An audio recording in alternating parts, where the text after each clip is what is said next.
Ankama Convention, ou plutôt AC5 pour les connaisseurs, s'est tenue les 17 et 18 avril à la Porte de Versailles à Paris. C'est une convention pensée et taillée pour les fans de l'univers Ankama, dont la grande majorité sont des joueurs de Dofus, le MMO en flash qui cartonne depuis des années. Mais Ankama aime la diversité et propose aussi d'autres MMO, plusieurs magazines, une collection de BD et d'artbooks, trading card game et surtout produit la série animée Wakfu depuis 2 ans. La convention abritait aussi le stand d'une petite télé sympa, No Life, qui s'est associée à Ankama il y a presque 2 ans, ainsi que les sites Café Salé et Gameblog, mais aussi la série Nerds, dont la future 4e saison sera tournée avec des moyens professionnels, produits aussi par Ankama. Bref, il y en a pour tous les goûts et pour tous les âges, pour peu qu'on aime un minimum les univers concernés.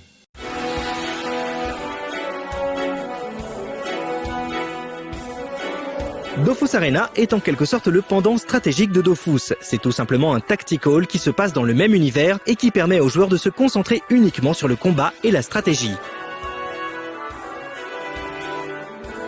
Alors les nouveautés, déjà on vient de l'annoncer, on sort le jeu.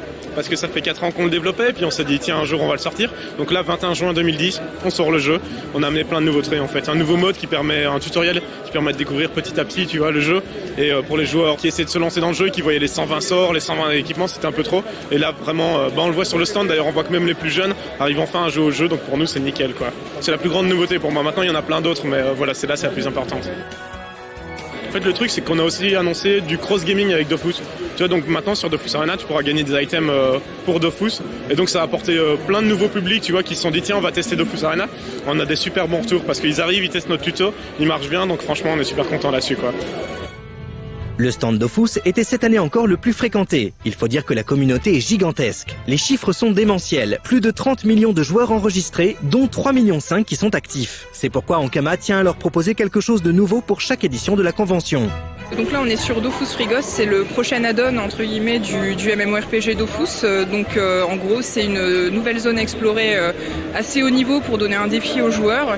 Et le thème en gros c'est une zone polaire, donc le froid, les sapins et les monstres du style Yeti et ours poilu.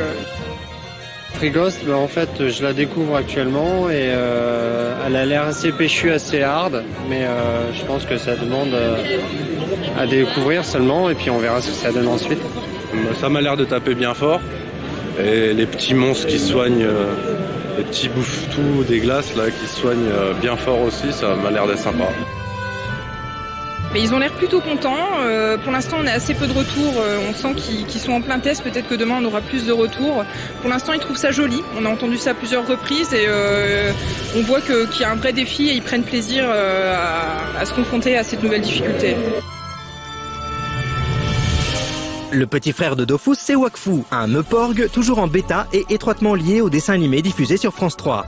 MMO aux règles étonnantes, quasi pas de NPC par exemple, Wakfu se passe dans le même monde que Dofus, mais 1000 ans plus tard. Alors Wakfu est en bêta fermée actuellement.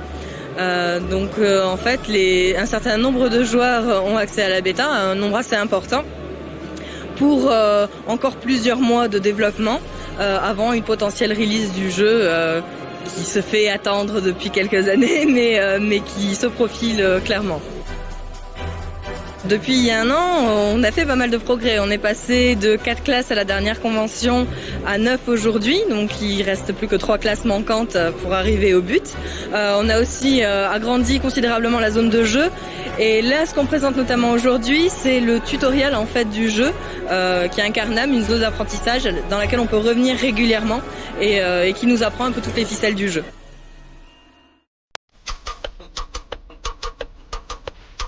Un peu plus loin, le public se pressait pour essayer Island of Wakfu, une sorte de beat'em all qui sera pour Ankama leur première expérience sur console de salon. Il est prévu sur XBLA. Alors, Island of Wakfu, c'est la mythologie de Dofus, en gros, c'est le passé. C'est 1000 ans avant Dofus, c'est le règne Iliatrope et la fin du règne Iliatrope. Déjà, c'est pas un MMORPG, c'est un jeu d'action-aventure sur Xbox Live Arcade, donc. C'est un jeu en local seulement par contre. Donc on peut jouer soit en solo soit à deux, donc action-aventure avec pas mal de combats. 2 personnages très différents. Donc il y a Nora plutôt corps à corps avec Iliatrope qui peut se téléporter et le dragon qui tire et qui a un animal secret. C'est la première fois que le public le voit. Il y a déjà eu une émission d'Inside Ankama où on a pu voir quelques images, mais c'est la première fois que le public a vraiment la manette dans les mains pour tester le jeu. Les retours sont plutôt bons, c'est assez agréable à jouer, c'est très joli. Les gens sont plutôt satisfaits. Enfin, il y avait également la gamme d'applications pour mobile avec le très pratique Dofus Pocket qui permet aux joueurs de tenir leur compte Dofus à jour et très bientôt un Tower Defense pour iPhone. Et une volonté de faire un Tower Defense dans l'univers de Dofus. Donc on reprend les persos, on reprend les maps, on reprend la vue isométrique tout simplement et on fait notre Tower Defense autour de tout ça. Donc on va essayer d'avoir un point original, mais ce qu'on présente aujourd'hui c'est une maquette surtout pour montrer en fait le côté tactile, le côté Tower Defense qu'on peut faire autour de ça et commencer à appréhender les retours des joueurs, quoi.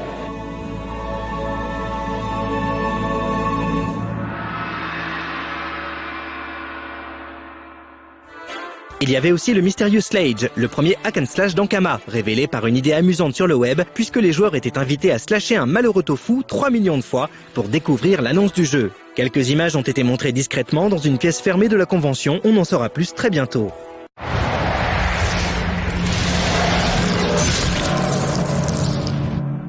Et autour de tout cela, c'était une ambiance de fête avec de nombreuses animations sur scène, du cosplay, des dédicaces et du jeu. Beaucoup de jeux, qu'ils soient numériques ou analogiques. Une ambiance ludique qu'Ankama nous proposera de reconduire pour Ankama Convention 6 l'année prochaine.